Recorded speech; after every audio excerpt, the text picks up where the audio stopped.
반갑습니다. 몸 건강, 마음 건강의 건강지킴이 임송아입니다. 이번 한 주 동안 혹시 나 감동받았어 하셨던 기억 있으신가요?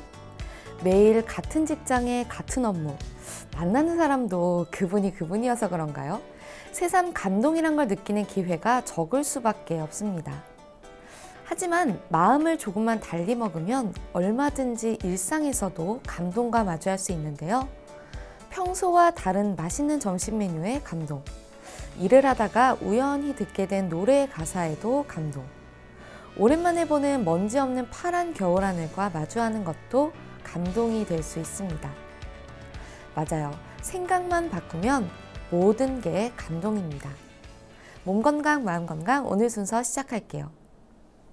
라디오로 생방송되는 오전 11시 유튜브에서 원음방송 또는 몸건강, 마음건강 라이브를 검색하시면 실시간으로 방송에 참여하실 수 있고요. 오른쪽 하단의 구독 버튼 누르시면 원음방송의 다양한 컨텐츠들도 만나실 수 있습니다. 오늘 몸건강, 마음건강 서울시 서초구 서초아이누리 한의원 황망희 박사님과 함께합니다. 건강상담 원하시는 분들은 전화주세요. 서울 02-823-2000번 서울 전화 02-823-2000번이고요. 문자 상담도 가능합니다. 샵 8970 우물정 누르시고 8970으로 보내주시면 됩니다. 짧은 문자 50원, 긴 문자 사진 문자는 100원의 정보 용료가 부과됩니다. 신청하실 땐 상담받으실 분의 키, 몸무게, 연세를 적어주시고요. 얼굴 사진이나 아픈 부위의 사진도 함께 보내주시면 더욱 자세하게 상담받으실 수 있습니다.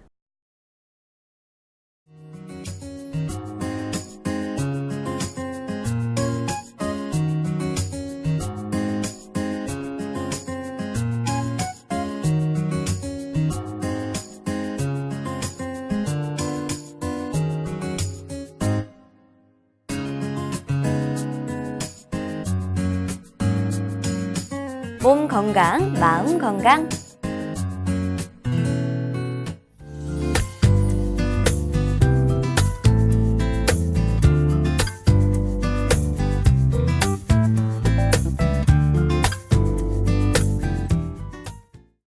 오늘은 황만기 박사님과 독감의 한방 치료에 관한 내용을 함께합니다. 박사님 안녕하세요. 예, 안녕하십니까. 네, 정말 날이 추워지면 감기와 같이 독감이 굉장히 또 유행을 하잖아요. 맞습니다. 네, 근데 독감과 감기가 다른 질병인가요? 예, 독감하고 감기를 아직도 헷갈려 하시는 분들이 굉장히 많으세요. 네. 물론 이제 감기가 굉장히 이렇게 좀 독한 형태로 나타나는 거하고 유사하게 나타나는 거는 맞지만 독감과 감기는 양의학적으로도 완전히 다르고 한의학적으로도 완전히 다르게 정의가 되어 있다. 원인균 자체도 다르고 경과도 다르고 합병증 패턴도 다릅니다. 일단 이렇게 기억하시면 좋으실 것 같고요. 네. 그 독감 자체는 이제 영어로는 인플루엔자라고 많이 들어보셨을 거예요. 플루라고도 하고 인플루엔자라고도 하는데 네. 인플루엔자 바이러스에 의해서 생기는 급성 호흡기 질환이다. 염증성 질환이다. 일단 이렇게 정의를 하시면 좋을 것 같아요. 아까 잠깐 말씀을 드렸듯이 독한 감기처럼 증상이 드러나긴 해요. 예를 들어서 열이 나도 미열의 형태가 아니고 엄청나게 고열, 네. 그리고 고열이 굉장히 지속되는 것이 굉장히 중요한 특징이고 그래서 열 떨어뜨리는 게 사실은 굉장히 중요한 거거든요. 합병증으로 덜 가게 하기 위해서라도. 그리고 기침을 아주 격하게 합니다. 네. 그리고 머리가 아픈 특징이 있는데 머리도 그냥 대충 아픈 게 아니고 정말 폭발할 듯이 깨질 듯이 아픈 어마어마한 통증을 느낍니다. 그리고 온몸이 쑤시고 그리고 합병증으로 아까 뭐 폐렴이라든지 이런 것들로 잘 갈 수 있는 확률이 굉장히 높은 게 독감이다. 일단 이렇게 기억하시면 좋으실 것 같고요. 네. 이게 우리나라만 유행하는 게 아니고 전 세계적으로 유행을 합니다. 그리고 특히 우리나라처럼 사계절이, 계절이 좀 분명한 그런 국가들에서는 매년 겨울에 많이 유행을 하고 있죠. 네. 그래서 특히나 이제 소아, 어린 아기들이나 아니면 면역력이 좀 떨어져 있는 65세 이상 노인분들 그리고 뭐 당뇨라든지 고혈압처럼 좀 기저질환을 가지신 면역력이 떨어지신 그런 분들 같은 경우 아니면 신장 질환 가지신 분들 아니면 면역 억제제를 투여받고 있으신 분들 스테로이드 많이 맞고 계신 분들 이런 분들한테는 파급력이 굉장히 크기 때문에 합병증 이완율도 더 높아지고 사망률도 굉장히 높아집니다. 그러니까 굉장히 주의를 하셔야 되는 상황이고요. 굉장히 짧은 시간에 어마어마한 속도로 이렇게 대유행을 일으킬 수 있는데 그런 경우에 있어서는 변종 이 바이러스라고 생각을 하셔야 되고 그런 경우에는 좀 전에 말씀드린 고위험군 말고도 굉장히 튼튼해 보이는 젊은 친구들한테도 이게 엄청나게 유행을 할 수 있다. 일단 이렇게 기억을 하시면 좋으실 것 같고요. 젊은 친구들한테 대유행을 했다라는 말씀을 제가 조금 전에 드렸었는데 이 얘기를 꼭 한번 드리면 좋을 것 같아요. 이게 독감의 위험성에 대해서 한번 경각심을 가지셨으면 좋겠다는 의미로 아마 우리 MC께서도 예전에 스페인 독감의 그 악명을 들어보신 기억이 있으실 겁니다. 역사 시간에도 굉장히 중요하게 다루어지고 의사학 시간에도 굉장히 중요한 이게 전 세계 1차 세계대전을 이렇게 종전을 앞당겼다는 평가까지도 받거든요. 왜 그런 거 하니 이게 1918년도에 시작이 돼가지고 한 2년 동안 전 세계를 유행을 하면서 많은 사람들을 사망을 시켰는데 어느 정도를 사망을 시켰길래 지금까지 100년이 지난 지금까지도 악명이 남아있는 거 하니 거의 추정되기로는 최소 2,500만 명. 그리고 2,500명도 아니고 2,500명이 아니고 2,500만 명입니다. 그러니까 한 나라가 통째로 없어졌다고 생각하시면 되고 그게 최소 단위입니다. 우리나라가 4천만 명. 우리나라가 지금 한 4천만 명 되고 그 당시에는 한 2천만 명 되는데 어쨌든 2,500만 명이면 그 당시에 세계 인구 구조로는 한 나라가 통째로 없어질 정도인 거죠. 우리나라가 없어졌다고 봐야 되는 그렇죠. 거네요. 그 정도 예상을 규모입니다. 해보자면. 그리고 그건 최소 단위라고 아까 말씀드렸는데 보통 5천만 명으로도 지금 추정하고 있고 중국이나 인도는 그 인구 통계가 파악이 안 되기 때문에 그런 쪽으로도 분명히 만약에 정확히 파악이 됐다면 심지어는 1억 명 이상 사망을 시켰을 가능성이 높다. 그러니까 어마어마한 재앙을 일으켰죠. 그런데 그 당시에 1차 세계대전의 거의 종전 무렵이었는데 1차 세계대전으로 한 1,000만 명이 죽었거든요.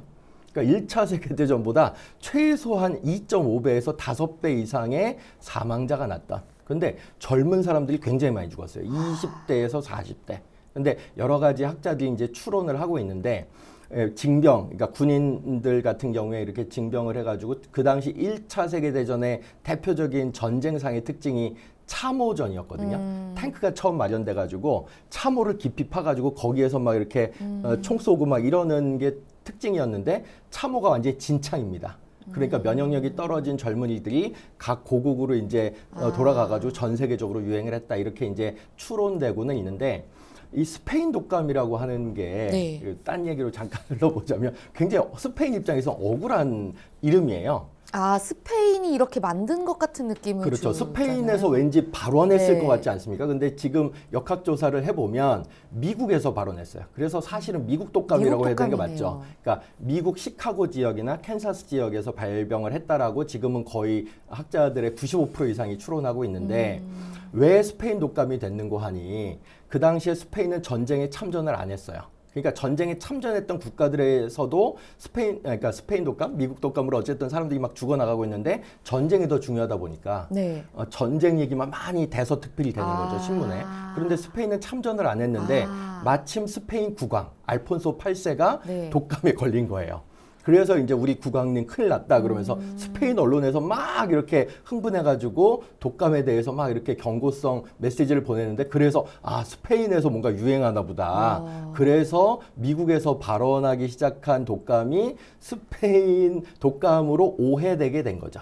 어쨌든 그런 이제 상황이고 우리나라에서도 무오년 독감으로 이렇게 기록이 되어 있습니다. 이 당시에 우리나라 통계가 뭐 정확하진 않지만 일본 기록에 의하면 15만 명의 조선인이 사망했다. 그러니까 15만 명은 지금도 어마어마한 숫자인데 그 당시 기록이라고 하면 어마어마한 숫자죠. 그리고 이건 백범일지에도 나오는 얘기인데 백범 선생님이 그 당시에 중국 상해에서 독립운동하고 계셨는데 임시정부 이렇게 뿌리시면서 그 당시에 내가 너무너무 이게 감기 같은 걸 알아가지고 한 20일 동안 내가 정사를 못 봤다. 너무 끙끙 앓아가지고 죽을 뻔했다. 이런 기록이 백범일지에 실려져 있을 정도였습니다. 그러니까 미국, 뭐 스페인, 유럽, 뭐 한국 할 거, 중국, 인도 할 거 없이 전 세계적으로 어쨌든 대유행을 일으켰고 사실은 지금도 이 바이러스가 살아남아 있다고 추론되고 있습니다. 그래서 지금도 인류의 건강을 위협하는, 생명을 위협하는 어떤 바이러스, 신종 바이러스의 근원이 되는 출발점이 바로 이 스페인 독감이었다라고 하는 의미에서 제가 지금과도 무관치 않다는 의미에서 한번 말씀을 드려봤습니다. 이게 굉장히 심각한 뭐 상황이었을 것 같은데 결국에는 이런 뭐 독감이라든지 뭐 이런 것들이 바이러스의 문제인 거죠? 그렇죠. 정확하게 지적 말씀을 해주셨듯이 인플루엔자 바이러스 때문에 이게 생기는 병인데요. 네. 바이러스가 이게 단순하지가 않습니다. 인간이 그 바이러스에 대항하는 뭔가를 만들어내면 그 대항하는 뭔가에 또 대항하는 뭔가 바이러스 변종이 네. 생기고 합해지고 그러다 보니까 이제 계속 치열한 이렇게 전쟁, 인간과 그 바이러스 간의 전쟁이 일어나는 건데 A형 독감, B형 독감 이런 얘기 많이 들어보셨을 거예요. 근데 인플루엔자 바이러스에는 세 종류가 있습니다. 네. A형, B형, C형. 근데 C형은 아마 못 들어보셨을 거예요. 네, 뭐 A형, B형이 좀 그렇죠. A형, 네. B형만 많이 귀에 익숙하실 텐데 왜냐하면 C형은 사람한테 감염을 안 일으키거든요. 그러니까 인간에게 있어서 중요한 건 A형과 B형이다. 근데 네. B형도 잘 못 들어보셨을 거예요. 왜냐하면 B형은 바이러스가 되게 단순합니다. 변종이 거의 없고 증상도 약해요. 근데 A형은 변종도 엄청 다양하고 그리고 대유행을 일으킬 가능성이 높은 바이러스이기 때문에 A형 독감 얘기를 주로 많이 들으셨을 거예요. 네. 근데 이 A형 독감을 일으키는 바이러스는 이 항원에 따라서 또 여러 종류로 나뉘거든요. 그 좀 어려운 얘기가 될 수는 있겠지만 아마도 들어보셨을 수도 있습니다. 이게 찾아보시면 다 나오는데 이게 H 항원이라고 하는 게 있고 N 항원이라고 하는 게 있어요. 이게 다 조류 독감, 좀 이따 더 이제 추가적으로 말씀을 드릴 텐데 조류 독감 바이러스에서 기원한 거예요. 근데 H1, H2, H3가 있고 네. N1, N2 항원이 있는데 어쨌든 그런 것들은 원래 조류에서만 바이러스 감염이 일어나가지고 조류만 좀 사망을 시키거나 그래야 되는데 이게 변종 바이러스화가 된 거죠. 그래서 사람에게도 문제를 일으킬 수 있는 바이러스하고 결합하거나 유전자가 교환이 되거나 아니면 더 변이가 이루어져서 결국 사람에게도 문제를 일으키는 상황이 되었고 대유행을 일으킬 가능성이 언제든지 잠복하고 있다. 네. 그러니까 대비, 예방 이런 것들에 좀 주의를 기울이셔야 된다. 이렇게 생각을 하시면 좋으실 것 같습니다. 그 조류 인플루엔자도 몇 년 동안 정말 유행을 하면서 사람들을 공포에 떨게 만들었었잖아요. 맞습니다. 우리나라에서도 그렇고 지금 현재 중국에서도 이제 조류 독감 또 뭐 유행한다 이런 얘기가 있는데 우리나라에서 굉장히 크게 경각심을 갖게 만들었던 사건들이 2000년대 초반에서 네. 중반까지 한 5년여 동안 조류 독감이 매년 이렇게 문제가 돼가지고 신문 헤드라인을 이렇게 신문 헤드라인을 네. 어쨌든 이렇게 작동을 시키고 네. 이렇게 했었었는데 보통 닭이나 오리나 야생 조류들에게 일으키는 바이러스가 조류 인플루엔자 바이러스죠. 근데 드물게 사람에게도 이런 것들이 감염이 이루어집니다. 특히 닭을 많이 키우셨던 분들, 아니면 오리를 많이 키우셨던 분들. 그래서 닭이나 오리의 배설물이 이게 매개체가 되거든요. 그 매개체에 접촉이 될 수 있는 분들에게서 주로 발병이 일어나는데 사실은 이렇게 조류에서 인간으로 그렇게 발병이 흔하진 않았어요. 그런데 그렇게 조류나 이런 것들의 접촉 빈도가 높았던 분들이 일단 감염이 되면 사망률이 엄청 높아집니다. 대표적으로 중국 같은 경우에 376건의 어떤 바이러스 감염 환자, 조류 독감 바이러스 환자들 중에서 네. 사망 건수가 거의 238건으로 나왔으니까 사망률이 거의 한 60-70%에 이르는 거죠. 네. 그러니까 한번 감염되면 거의 사망을 걱정해야 될 정도로 문제가 되었다. 그래서 근데 이제 그것 때문에 사실은 닭을 이렇게 판매하시는 이렇게 치킨집 네. 사장님들 그리고 오리가게 사장님들이 2000년대 초중반에 굉장히 많이 문제가 되시는데 사실은 과학적으로는 익혀서 드시면 전혀 문제가 안 됐어요. 그리고 사람과 사람 간의 접촉에 의해서는 특별히 감염이 이루어진 사례는 보고가 되지 않았기 때문에 큰 문제는 없었었는데 어쨌든 조류와의 접촉 빈도가 높으신 분들은 이 감염의 우려가 있고 감염이 되면 사망 우려도 없진 않았다. 이렇게 일단 정리를 해볼 수가 있을 것 같습니다. 네. 그러면 보통 독감이 심한 감기구나 독한 감기구나 인식할 수밖에 없는 게 이 증상이 비슷해서거든요. 어떻게 구분을 해야 하나요? 증상적으로는 사실 구분할 수는 없습니다. 증상은 정말 심하게 나타나는 거. 그러니까 두통이 아까 말씀드렸던 것처럼 네. 머리가 깨질 것처럼 아프고 갑자기 미열이나 뭐 이런 평열이 아니고 엄청난 고열이 오랫동안 지속되고 그리고 호흡기 합병증이 굉장히 잘 드러나고 폐렴과 같은 이런 상황인데 실제로는 검사, 키트를 가지고 검사를 해봐야지 정확하게 독감인지 감기인지 여부를 확증을 할 수가 있는 거죠. 그래서 증상만으로는 좀 쉽지 않기 때문에 감기가 좀 이렇게 세게 오는 상황이고 잘 낫지 않고 치료를 했는데도 별무 반응이다라고 생각하시면 독감 검사를 꼭 한번 해보실 필요가 있는 상황인 거죠. 그러면 독감을 적시에 치료를 제대로 못하면 그냥 독감으로 인해 고생하는 게 아니라 합병증까지도 갈 수가 있나요? 저는 이 합병증 때문에 결국 이 독감이 문제가 되는 상황인 거다라고 말씀을 드리고 싶은데 가장 흔한, 아까도 잠깐 말씀드렸지만 가장 흔하고 가장 위험한 합병증 1순위가 폐렴입니다. 특히 이 독감에 걸린 상황에서는 면역력이 갑자기 쫙 떨어지기 때문에 독감 바이러스뿐이 아니고 다른 이렇게 세균들도 많이 침범할 수 있는 조건을 형성해요. 그래서 세균성 폐렴으로 합병화가 되면은 사실은 사망 위험에 이를 수 있는 가능성이 높아지는 거죠. 이건 근데 감기로도 폐렴으로 갈 수가 그렇죠. 있죠. 갈 수 있는데 독감이 생기면 더 심하게 이제 몸이 축나기 때문에 세균성 폐렴 가능성이 훨씬 더 높아지고 사망 가능성도 높아진다. 특히 2세 미만 소아들, 임산부들, 그리고 환자를 많이 보는 의료인들. 그러니까 의료인이 한번 걸리면 이게 굉장히 골치 아프게 됩니다. 왜냐하면 보는 환자마다 더 감염을 시킬 수가 있기 때문에 아주 중요한 부분의 매개로서 작용을 할 수가 있기 때문에 의료인들도 건강에 굉장히 많이 신경을 써야 되는 상황, 독감 유행 시기에는 그렇고 응고질환 환자, 그러니까 잘 출혈이 되는데 잘 지혈이 안 되는 그런 응고장애 환자라든지 아니면 당뇨병 환자라든지 신장질환 환자라든지 뭐 이런 환자들은 굉장히 고위험군입니다. 그러니까 주의를 하셔야 되고 또 제가 꼭 말씀드리고 싶은 게 아스피린 주의하셔야 돼요. 네. 아스피린 먹는 거. 왜냐하면 그래서 독감과 감기 구분이 애들한테는 더 중요한 이유가 되는 게 아스피린 먹고서 오히려 그 약인성 합병증이 일어날 수가 있습니다. 그 약인성 합병증 대표적인 게 라이 신드롬이라고 합니다. 라이 증후군. 잘 못 들어보셨을 병증인데 갑자기 경련을 하기 시작하고 갑자기 토를 하다가 애가 갑자기 사망을 하는 겁니다. 아스피린 먹었던 애가. 그러니까 감기인 줄 알고 독감인데 감기인 줄 알고 아스피린은 흔하게 먹을 수 있고 흔하게 구할 수 있는 약이잖아요. 아스피린의 대표적인 합병증이 바로 이 라이 증후군입니다. 그러니까 독감인데 감기인 줄 알고 아스피린 처방을 받았을 때는 갑자기 뇌병변이 일어날 가능성이 매우 높아진다. 그리고 급사 가능성이 높아지기 때문에 감기인지 독감인지 좀 헷갈린다. 그럼 일단 아스피린 복용을 아주 주의를 하셔야 되는 겁니다. 그러니까 반드시 전문가의 확증을 받고 아스피린도 처방을 받으셔야지 그냥 아스피린 나 있어 그러면서 감기 걸린 애한테 줬다가 애가 사망하는 라이 증후군 상태에 빠뜨릴 수도 있다. 약인성 합병증이 생길 수 있다. 그러니까 감별이 중요한 거죠. 그리고 이게 또 다른 합병증 폐렴처럼 많지는 않지만 심장의 문제를 일으킬 수가 있습니다. 그러니까 심장을 싸고 있는 막인 심낭 의 염증을 일으키거나 아니면 심장 자체에 염증을 일으킬 수가 있고 근육염 같은 것도 일으킬 수가 있다. 그리고 뇌염도 발생을 시킬 수가 있다. 이런 합병증들이 대표적인 합병증이니까 감기일 것 같아라고 괜히 그냥 상상하지 마시고 언제든지 독감 바이러스에 의해서 내가 지금 힘들어할 수 있다라는 가능성을 생각하고 그럴 가능성에 대비한 조치가 필요하다. 이런 말씀을 드리고 싶습니다.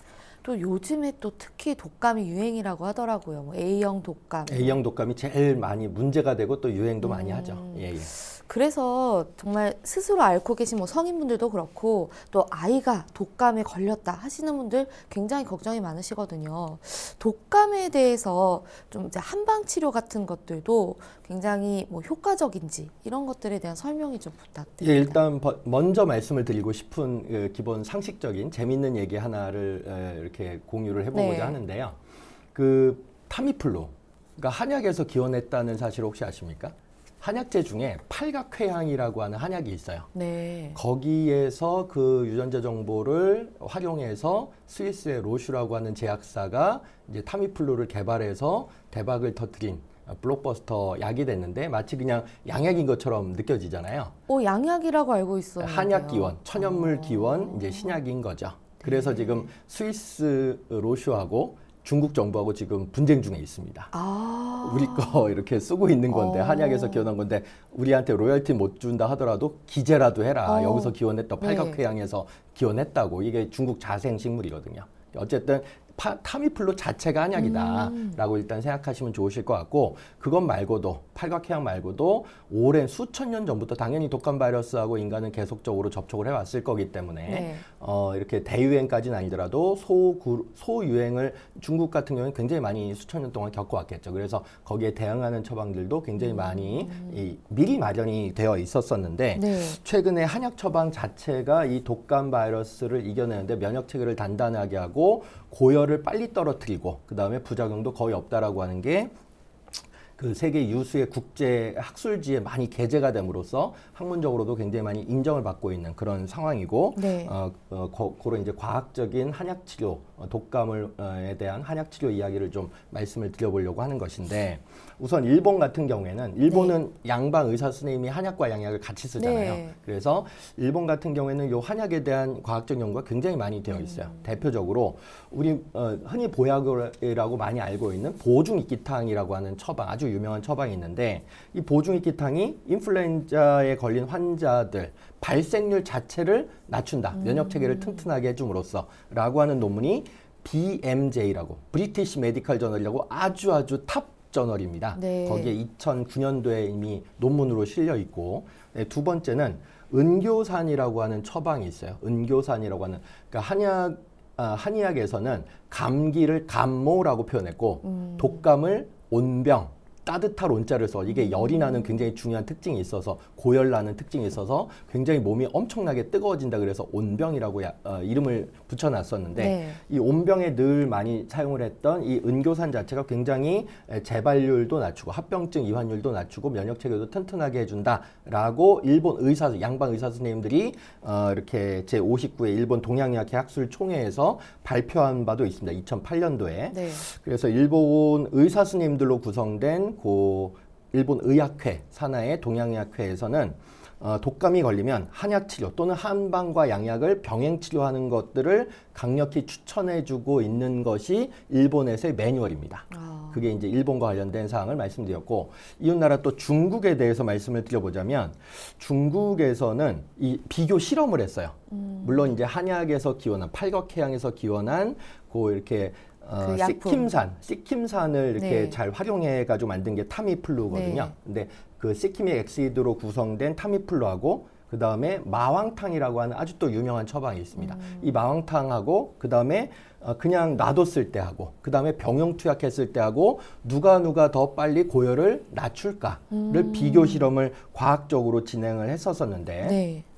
대조관찰 연구를 통해서 놀라웠게도 이 항바이러스 제제인 타미플루를 복용했던 환자들은 고열이 진정이 되는데 24시간이 걸렸습니다. 그리고 한약과 양약을 병용 투약했던 그룹은 18시간이 걸렸고 네. 그 다음에 마왕탕만 한약만 복용시켰던 분은 15시간이 해열 소요 시간이 되어서 한약 단독으로 처방을 받았던 분이 오히려 훨씬 더 고열이 빨리 완화되는 그런 것들이 이미 논문으로 실려 있습니다. 파이토 메디슨이라고 하는 유수의 저널에 실려 있고요. 2007년도에. 그 다음에 저는 꼭 또 말씀을 드리고 싶은 게 네. 2011년도 미국 내과학회지에 중국에서 실험한 대조 연구가 실렸습니다. 이 미국 내과의사 회지는 어느 정도 권위를 가진 잡지냐면 한번 논문이 실리면 네. 대대손손 이 명예가 되는 어마어마한 권위를 가진 임팩트 팩터가 자그마치 19가 되는 보통 임팩트 팩터가 3만 넘어도 엄청나게 좋은 잡지거든요. 근데 19. 19면은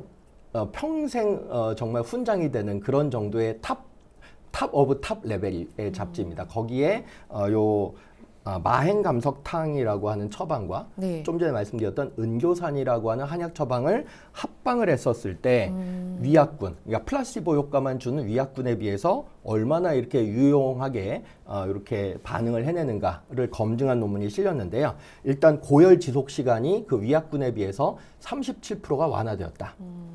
라고 하는 게 과학적으로 검증이 되어 있고 또 하나 항생제를 결국은 써야만 했었던 즉 합병증에 이완돼서 네. 즉 세균성 폐렴에 이완돼 가지고 항생제를 썼어야만 되는 환자군이 한약을 썼던 군, 마행감석탕합 은교산을 썼던 군은 9.7%밖에 안 됐는데 위약군 같은 경우에는 34%나 항생제를 썼어야만 됐다. 네. 그러니까 항생제를 써야만 되는 상황 자체를 많이 완화를 시킨 거죠. 그래서 그런 한약 처방에 대한 과학적 근거가 굉장히 많이 마련이 되어 있고, 네, 마지막으로 꼭 소개시켜드리고 싶은 논문 하나는 뭐냐면 네. 이 신종플루 환자들에 대해서 타미플루하고 마행감석탕합 은교산의 전향적 RCT라고 하는 논문이 있는데 어떤 내용인가요? 이 내용은 2009년도에 중국에서 실험한 논문이 역시 미국 내과학회지에 실린 내용입니다. 네. 뭐냐면 타미플루를 먹었던 환자들, 고열이 떠서, 그리고 마행감석탕합 은교산만 네. 먹었던 군, 그리고 두 가지 약을 병용 투약했던 군, 그리고 안 줬던 군, 네. 거의 100명씩을 대조 실험을 한 거죠. 그랬을 때 그냥 대조군, 안 줬었던 환자들, 그냥 방치했던 환자들은 고열이 떨어지는데 진정되는데 26시간이 걸렸는데 타미플루만 줬던 환자, 타미플루가 끝에서 세 번째였습니다. 네. 그러니까 20시간이 걸렸고, 어, 마행감석탕합 은교산 한약만 줬던 군은 16시간이 걸렸고, 병용 투약을 했던 군이 15시간이 걸렸다. 그러니까 병용 투약군이 제일 빨리 해열이 됐다는 얘기죠.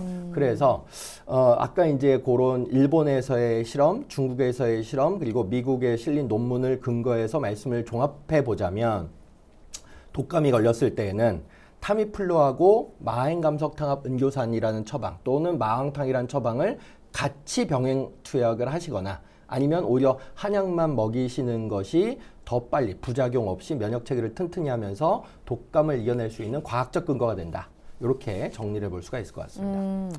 보통 이제 독감하면 그 타미 땡땡에 대해서 굉장히 치료를 빨리 받아야겠다 생각을 하시는데, 오히려 이 마행감석탕과 이제 은교산과 예. 합방 투약을 하는 것도 훨씬 더 개선에 도움이 된다. 이미 과학적 근거가 충분히 나와 있었고, 그냥 네. 부실한 과학적 근거가 아니고 미국 내과학회지에 실릴 정도의 엄청난 근거를 가졌다라고 이해하시면 좋으실 것 같습니다. 네, 그렇게 좀 정리를 해서 기억해 두시면 좋을 것 같고요.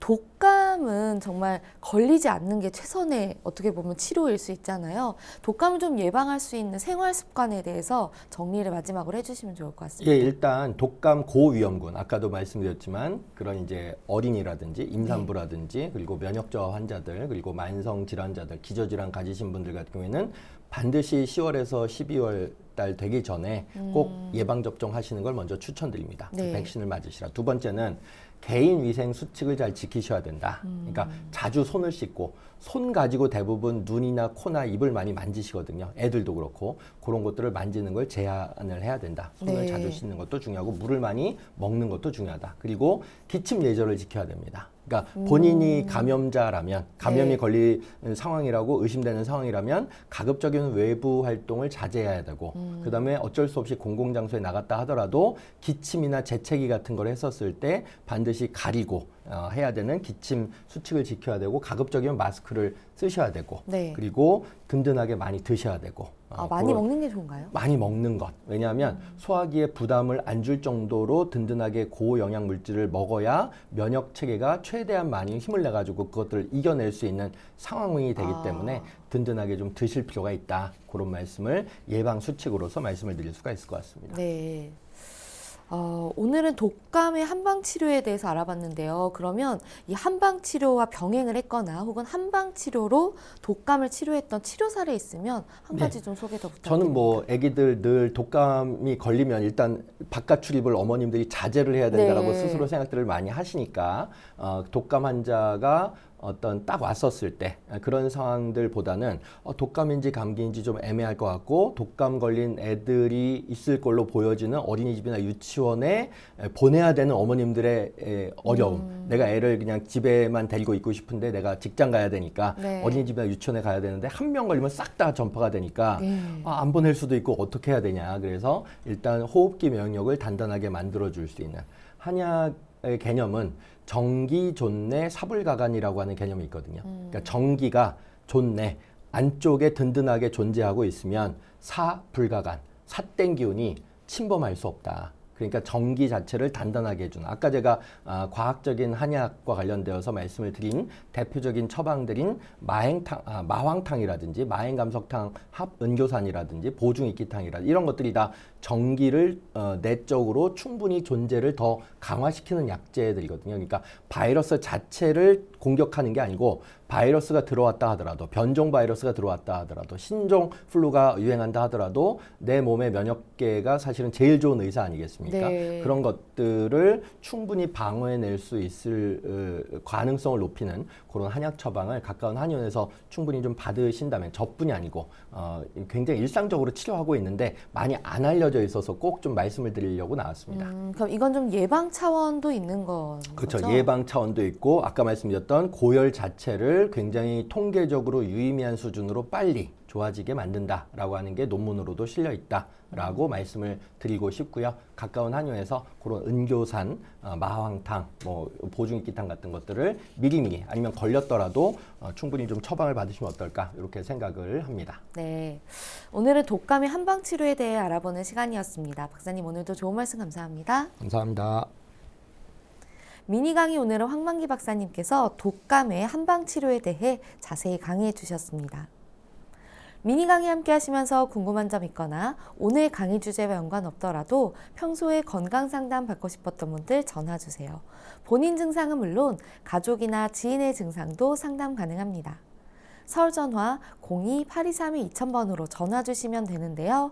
몸건강 마음건강이 라디오로 생방송되는 평일 오전 11시부터 정오 사이에 전화 열어두고 있습니다. 문자로도 상담 신청 받고 있는데요. 문자 참여는 샵8970 우물정 8970입니다. 짧은 문자 50원, 긴 문자 사진 문자는 100원의 정보 용료가 부과됩니다.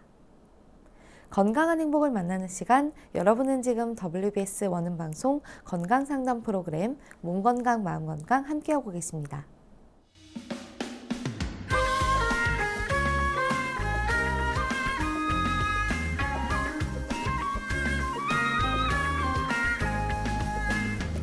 날이면 날마다 찾아오는 시간이 아닙니다. 약이 되고 복이 되는 꿀같은 건강정보 튼튼보감 시간입니다. 오늘 주인공은 더덕입니다. 더덕은 건강에 어떤 도움을 주는지 박사님께 여쭤볼게요. 선생님, 저는 개인적으로 이 더덕을 굉장히 좋아하는데. 저도 좋아합니다. 아, 네. 이게 우리 몸에 어떤 도움을 주나요? 예, 더덕은 이런 얘기가 있습니다. 더덕의 별명이 산에서 나는 고기거든요.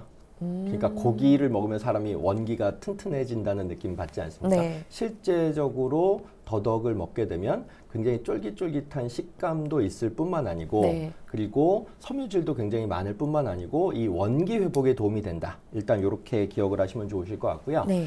이게 사포닌 성분이 대량으로 들어가 있어요. 사포닌. 우리 몸에서 사포닌이 굉장히 좋은 역할을 많이 하는데 대표적으로 혈관 질환을 예방하고 암을 예방하는 데 굉장히 도움이 되는 그리고 기력이 나는 데도 도움이 되는 성분이 바로 이 사포닌 성분인데 사포닌 성분이 많이 들어가 있다라고 하는 게 첫 번째 말씀드릴 효능이고 두 번째는 이눌린이라고 하는 성분이 많이 들어가 있습니다. 이눌린은 그 천연 인슐린하고 이눌린이 약간 좀 비슷한 이렇게 영어 명칭인데 네.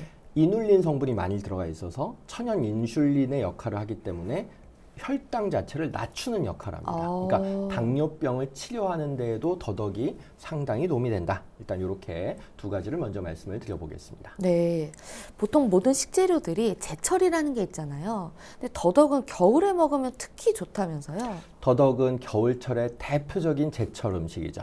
그리고 겨울철에 먹으면 더 임상적 효용성도 발휘할 가능성이 높습니다. 왜냐하면 더덕은 주로 폐와 기관지에 작용을 하거든요. 그러니까 폐와 기관지를 좋게 한다. 면역력을 좋게 하기 때문에 기침 증상이 오래되신 분들, 가래가 잘 끓으시는 분들, 그러니까 담배 많이 피우셔서 그리고 아니면은 만성 기관지염 걸리시는 분들 그리고 독감에 걸리거나 아니면 폐렴 같은 거 걸리신 분들 같은 경우에 그런 증상을 완화하는 데 상당히 도움이 되는 그런 이제 겨울철 식품이다라고 생각하시면 좋으실 것 같고요. 네. 또 요것과 연계해서 말씀을 드릴 수 있는 부분이 뭐냐면 피부에도 상당히 좋아요. 이건 한의학적 개념하고도 아주 연관이 되는 부분이라서 굉장히 흥미로운데 네.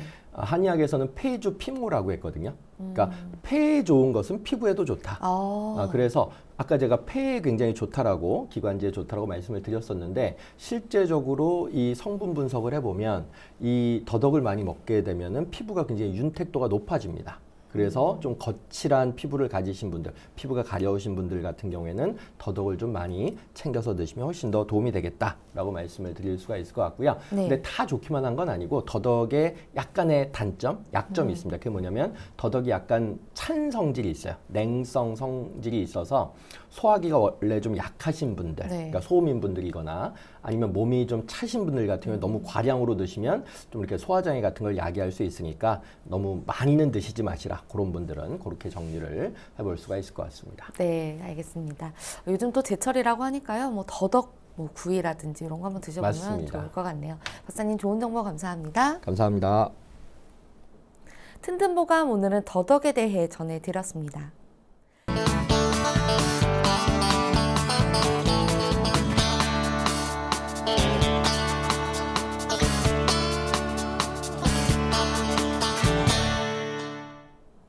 자, 그럼 오늘의 건강상담 시작해 볼 텐데요. 건강상담은 체질이나 상황에 따라 개인차가 있을 수 있다는 점 미리 말씀드립니다. 상담 전화 서울 02-823-2000번입니다. 몸건강, 마음건강은 TV와 라디오를 통해 방송됩니다. 원음방송TV는 스카이라이프 채널 187번, KT올레TV 239번, SKBTV 309번, LGU 플러스 278번, 딜라이브 239번, CJ헬로 238번, 현대 HCN 549번, 제주 KCTV 375번, 금강방송 796번입니다. 라디오는 서울 경기 FM 89.7, 부산 경남 104.9, 대구 경북 98.3, 광주 전남 107.9, 전북 충남 지역은 97.9MHz로 청취하실 수 있고요. 원음방송은 스마트폰으로도 만나실 수 있는데요. 플레이스토어나 앱스토어에서 원음방송 검색하시면 무료로 다운받으실 수 있습니다. 오늘은 황만기 박사님께서 친절한 상담해드립니다. 자, 그럼 첫 번째 전화 받아보겠습니다. 여보세요? 네, 여보세요. 네, 반갑습니다. 네, 안녕하세요. 예. 네, 본인 상담이신가요? 예. 네, 키, 몸무게, 그리고 연세가 어떻게 되십니까? 네, 키는 1m 63이고 네. 몸무게는 57kg고요. 네. 나이는 66세요. 아, 네. 지금 제 옆에 황만기 박사님 계십니다. 편하게 상담 받아보세요. 예. 예, 안녕하세요. 예, 안녕하십니까? 예, 반갑습니다. 어떤 문제로 연락을 주셨을까요? 저는 이제 소변이 이거 자주 보는데요. 소변이요. 예. 근데 이게 이제 한 4, 5년 됐거든요. 4, 5년. 근데 이제 뭐 시간도 안 맞으라 이제 병원에 가서 이제 비뇨기과 검사를 하면 그 저 가민성 방광이라 하거든요. 감염성 방광이라는 진단명을 받으셨다. 예. 예, 전립선도 안 좋지만 그래 이제 약을 먹고 있는데 예.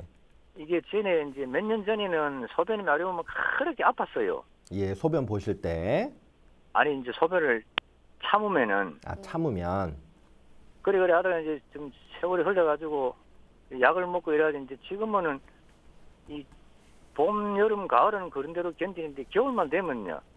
겨울에 좀 더 날씨가- 심해지시죠? 날씨가 추우면은 뭐 어떨 때는 영하 날씨 때문에 30분 단위, 1시간 단위로 소변을 보거든요. 맞아요. 방광이 수축하기 때문에 그렇습니다. 추운 날씨 때문에. 그래서 뭐 따시게 하고 이래야 되는데 잘 안 먹고 어떤 날은 또 좀 또 덜하고 예. 어떤 날은 심하고 그래서 이거 이제 이 방송에 전 작년부터 한번 상담을 받으려고 했는데 시간이 안 맞아가지고 예, 그러셨군요. 오번에 전화- 연결이 돼 있는데 예, 전화 잘 주셨습니다. 근데 이제 예, 잠깐만 박사님 낮으로 이제 어떨 때 손을 씻으면요 예. 찬물에 손을 씻으면 이제 소변이 또 말이 올라갈 때가 있거든요. 손을 종종 씻으면, 그래요. 예. 밤으로는 이제 방을 따시게 하고 자면 한 번만 소변 보는데 예, 예. 만약에 방을 뭐 그다지 따시게 안 하고 이렇게 잤다 하면은 두세 번은 일어나거든요.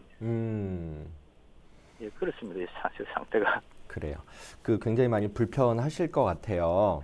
그리고 예, 이게 근데 더군다나 연세가 뭐 이렇게 아주 노령은 아니시지만 그래도 이제 노인성 병증이 잘 드러날 수 있는 60대 이상의 연배이시고 하시기 때문에 예. 이게 면역이 떨어지는 어떤 연배에 이제 들어오신 거세요. 그래서 이제 한번 병증이 시작이 되면 특히 이제 감염성 양상은 면역 기관하고 굉장히 연관이 크거든요. 그래서 예. 이 면역 기능이 스스로 이겨내는 힘을 발휘를 해야 되는데 그 힘 자체가 좀 떨어지는 연배에 들어오셔서 아마 적절한 치료를 받고 계심에도 불구하고 뚜렷한 어떤 임상적 성과가 좀 덜 느껴지실 가능성이 있으세요. 그래서 일단 예, 예. 그렇게 생각을 하시면 좋으실 것 같고요. 그 한의원에는 혹시 방문을 해서 치료를 받아보신 적이 있으신지 모르겠어요. 아니요, 저 가고 싶은데 직장을 아주 다녀야 되니까 예, 이 시간이 안 맞아갖고. 그러시죠.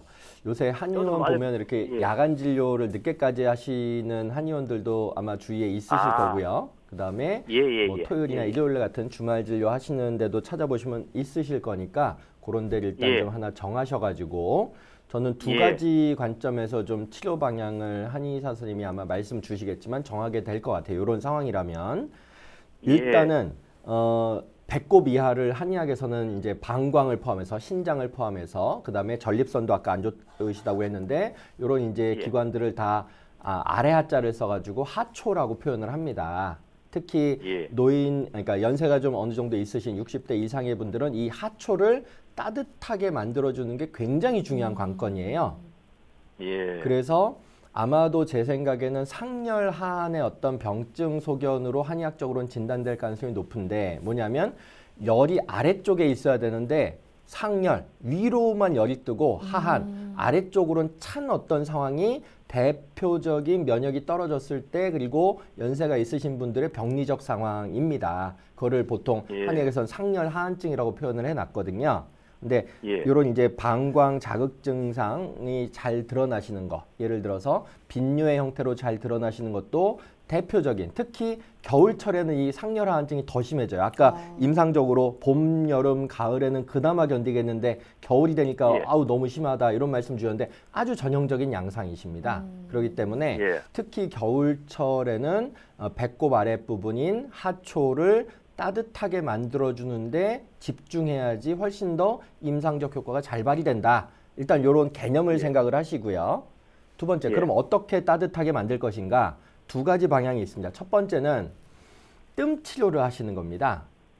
예. 침하고 뜸하고는 이렇게 구별이 되지 않습니까? 침은 좀 이렇게 금속성 어떤 기구를 활용해 가지고 이렇게 자입을 하는 것이고 뜸은 뭐 쑥뜸을 포함해 가지고 배꼽 주변에 이렇게 태우는 그런 양상인데 직접 태우는 걸 직접구라고 하고 간접적으로 태우는 거를 이제 간접구라고 하는데 예. 저는 뭐 간접구이든 직접구이든 그건 이제 병증의 심각도에 따라서 한의사 선생님이 선택을 해주실 것이고 어쨌든 배꼽 주변에 이 방광과 연관된 혈자리들이 굉장히 많이 집중이 되어 있어요. 대표적으로 예. 소변 문제를 컨트롤하는 대표적인 경혈이 물수자, 그 다음에 길도자를 써가지고 수도라고 하는 경혈이 있거든요. 그 수도혈은 시청자님은 모르셔도 됩니다. 왜냐하면 한의사 선생님이 알아서 그냥 그 자리에 선택해가지고 뜸 치료를 해주실 거기 때문에 수도라든지 아니면 관원이라든지 이런 이제 하초에 굉장히 임상적 효과를 잘 내는 경혈자리들을 중심으로 해가지고 뜸 치료를 꾸준하게 받으신다면 증상이 굉장히 예. 많이 좋아지실 가능성이 높습니다. 제가 봤을 때는. 예. 그리고 그게 이제 좀 외부적으로 진행하는 첫 번째 하초를 따뜻하게 만드는 방법이고 그거는 이제 외부적 방법이에요. 그건 증상 예. 개선을 위한 방법이고 체질 개선을 위한 방법, 면역을 증진시키는 방법 중에서 하초의 기운을 따뜻하게 만들어주는 한약들이 몇 가지가 있습니다. 대표적인 예. 게 게지 아니면 육계라고도 표현하는데 요새 신나몬이라고 들어보셨을 거예요. 커피에도 신나몬 많이 타 시나몬, 먹지 않습니까? 네. 그게 계피거든요. 그러니까 그게 대표적으로 연세 드신 분들 몸을 따뜻하게 특히 하초를 따뜻하게 만들어주는 대표적인 약입니다. 계피랑 게지랑 같은 예. 건가요? 예, 계피는 나무의 껍질을 계피라고 하고 게지는 가지를 게지라고 하는 겁니다. 근데 성분은 비슷합니다. 네. 어쨌든 그런 계피나 게지나 아니면 육계를 써가지고 몸을 좀 따뜻하게 하는 처방을 좀 같이 받으시면 훨씬 더 효용성이 좋지 않을까 생각이 되어지고요.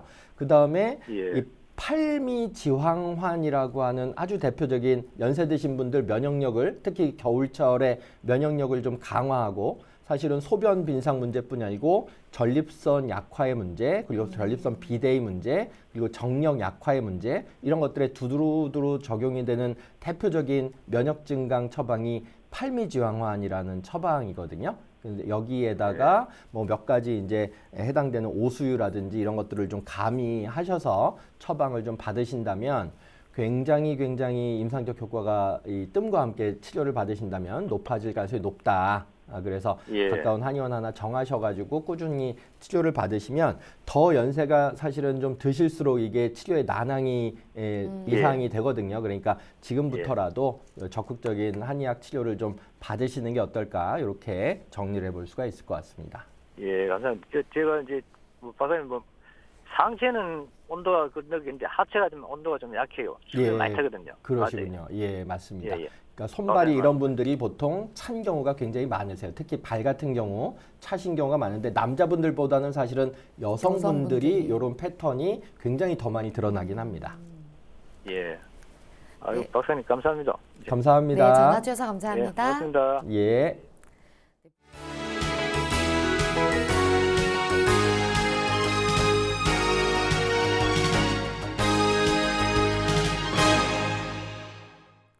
네, 문자로 사연 보내주고 계신데요. 뒷번호 7000 쓰시는 분입니다.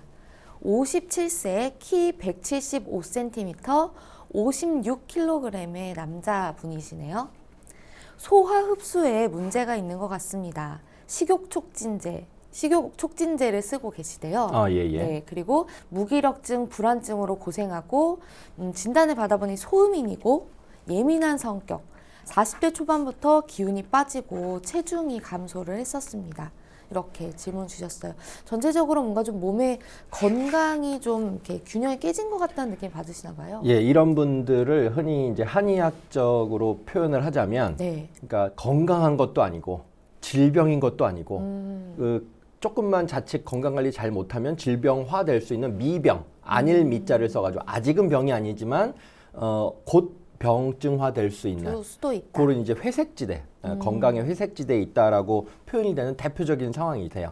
네. 사실은 키하고 체중만 봐도 딱 소음인이 예상이 되어집니다. 소화력이 굉장히 떨어지실 상황이라고 보여지고요.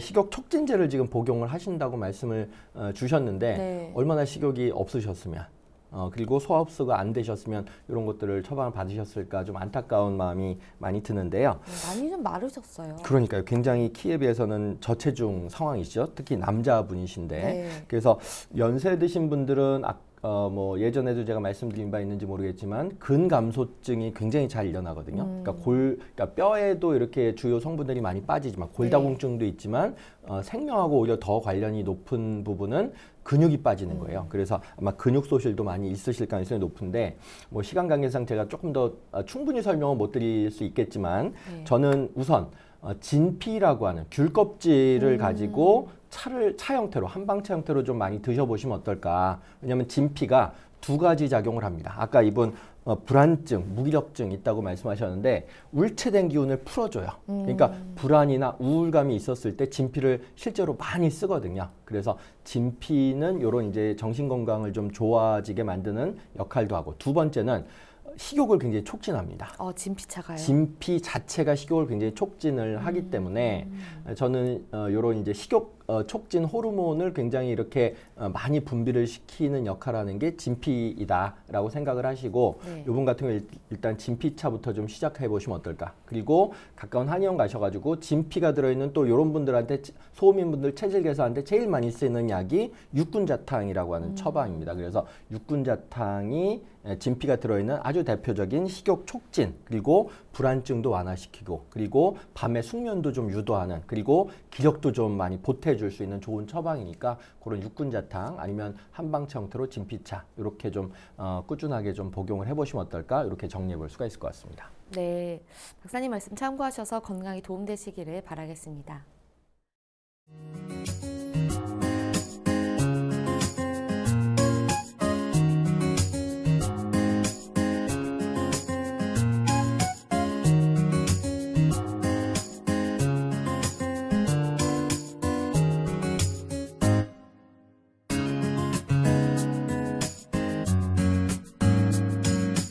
몸 건강, 마음 건강. 몸 건강, 마음 건강 오늘은 황만기 박사님과 함께했습니다. 박사님 오늘도 좋은 말씀 감사합니다. 감사합니다. 다음 시간엔 한의사 김난희 원장님과 함께 할게요. 오늘도 건강한 하루 보내세요.